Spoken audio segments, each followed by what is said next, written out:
nightmares in my head, I fear that the thoughts build up until I can't hear, that my mind fills up into a creature, and it haunts me somewhere much deeper. Anxiety, filling up every space, no privacy, and silently, it could build and build until you... Salam sejahtera Malaysia. Denyut nadi suara rakyat bergema di channel ini. Sekarang jam 11 di Korea.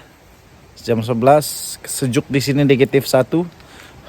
Negatif 1 sangat sejuk. Sudah ada salji. Syukur kepada Tuhan karena sudah ada salji, penuh salji sudah ini. Sekarang masih turun salji. Tahu view boleh tengok atau tidak, tapi penuh salji. Kereta semua ada penuh salji.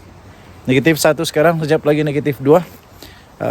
Okey, so cerita kita petang malam ini pastinya kegagalan Tan Sri Muhyiddin Yassin yang kalah di mahkamah, kalah teruk di mahkamah, tidak langsung dilayan oleh mahkamah untuk permohonan dia untuk mendapatkan pelepasan bagi dia punya pasport secara kekal.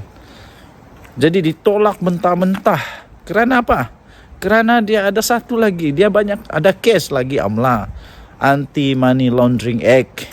Ada lagi kes dia, di mana kes dia itu melibatkan pengubahan wang haram. Saya pun tidak pasti kenapa Muhyiddin Yassin ini tidak sedar, buat lupa, tak sedar diri bahawa dia itu sebenarnya ada kes. Dia ada kes jenayah di mahkamah sekarang ini. Menurut mahkamah section itu yang menolak, dia sepatutnya memohon untuk sementara, bukan secara kekal. Kenapa? Yakin sangat diri itu tak salah. Tapi dengan itu mahkamah mengesahkan bahawa permohonan itu ditolak kerana permohonan itu salah.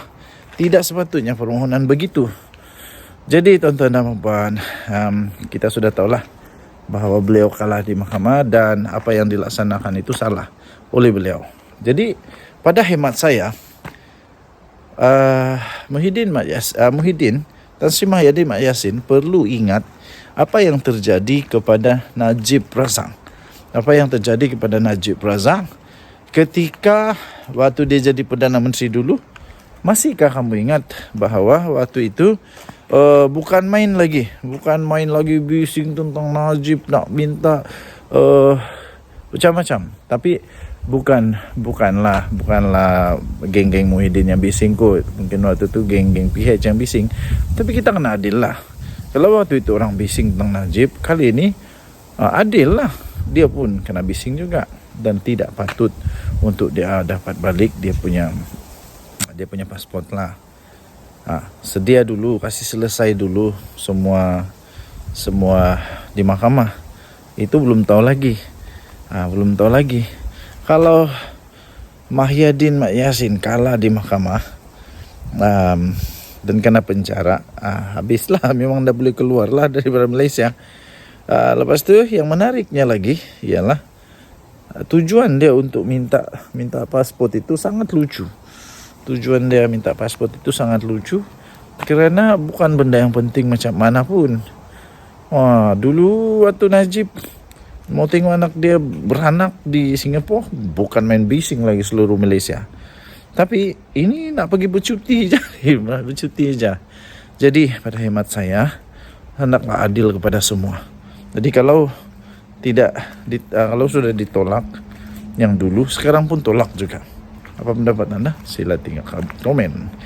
Dan tadi suara rakyat bergema di channel ini ternyata kalah lagi lah.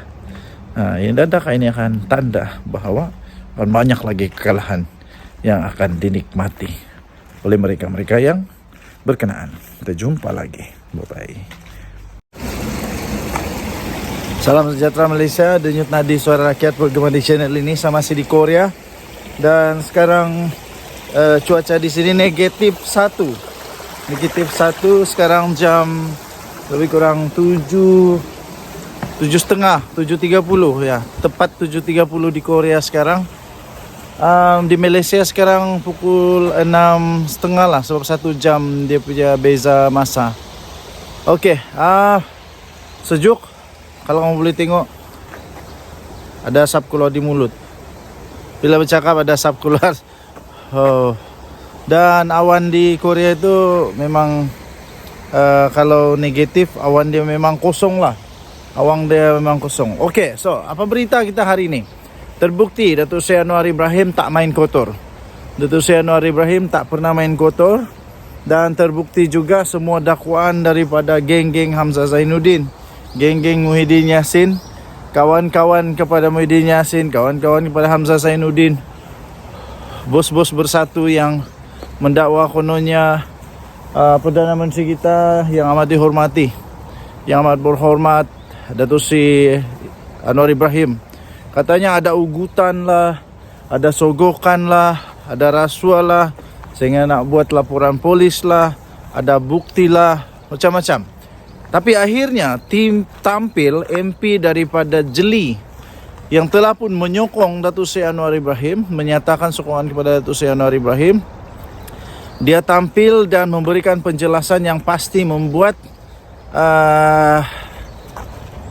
mata Datuk Seri Tan Sri Muhyiddin Yassin keluar air mata lah, keluar air mata dan tersedar bahawa apa yang dia cuba lakukan itu tak bermakna dan sia-sia semuanya. Kerana akhirnya dibongkarkan sendiri oleh MP ini, MP dari Jeli ini, orang bersatu ini, yang bahawa Datuk Seri Anwar Ibrahim itu main bersih. Tak ada apa-apa pun yang salah.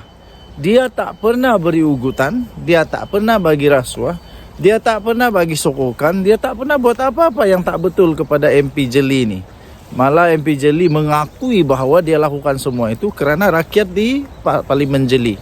Jadi kali ini saya nak nasihatkanlah, sebelum lebih teruk geng-geng Hamzah Zainuddin Muhyiddin ini kena, lebih baik berhentilah meroyan, lebih baik berhenti meroyan. Dan sekarang ini pula seperti yang kita tahu, SPRM juga pun sudah hilang sabar kepada geng-geng meroyan ini. Geng-geng meroyan ini sehingga SPRM telah membuat laporan polis. Telah membuat laporan polis kerana ada tuduhan dan dakwaan kepada SPRM yang sangat-sangat efektif buat kerja sekarang ini. Kononnya disalahguna oleh ada salah gunalah daripada pihak tertentu, terutamanya mungkin dikaitkan dengan kerajaan yang ada sekarang. Jadi ini terbukti bahawa semua itu tak ada berlaku ya tuan-tuan dan puan-puan yang dihormati sekalian. Tak ada berlaku dan pada hemat saya sudah terang lagi bersuluh. Sudah jelas lagi pura-pura lagi tak tahu. Jadi tak payahlah nak meroyan, tak payahlah nak cuba-cuba untuk fitnah kah, apalagi kalau nak buat cerita yang tak betul. Akhirnya yang sengsara bukan orang lain, bersatu juga. Bila semuanya terungkai, akhirnya pengundi sendiri akan tahu. Dan lebih teruk kalau MP yang cuba untuk mempertahankan hak rakyat itu tiba-tiba saja dihentam keromok oleh mereka-mereka yang meroyan hanya kerana nak berkuasa. Saya sekali lagi support dan saya sentiasa respect kepada MP-MP yang membuat ketetapan dan membuat keputusan untuk memastikan rakyat dapat apa yang sepatutnya. Membelakangkan kepentingan diri sendiri, membelakangkan kepentingan parti. Yang penting adalah amanah yang diberikan oleh rakyat itu dapat dilaksanakan. Denyut nadi suara rakyat bergema di channel ini. Jangan lupa untuk tekan butang subscribe, like dan share. Sebentar lagi kami mau jalan-jalan, pergi museum, banyak tempat lagi lah yang menarik di Korea. Okey, kita jumpa lagi. Kita sentiasa doakan yang terbaik untuk negara Malaysia. Malaysia tetap yang terbaik. Kita jumpa lagi. Bye-bye.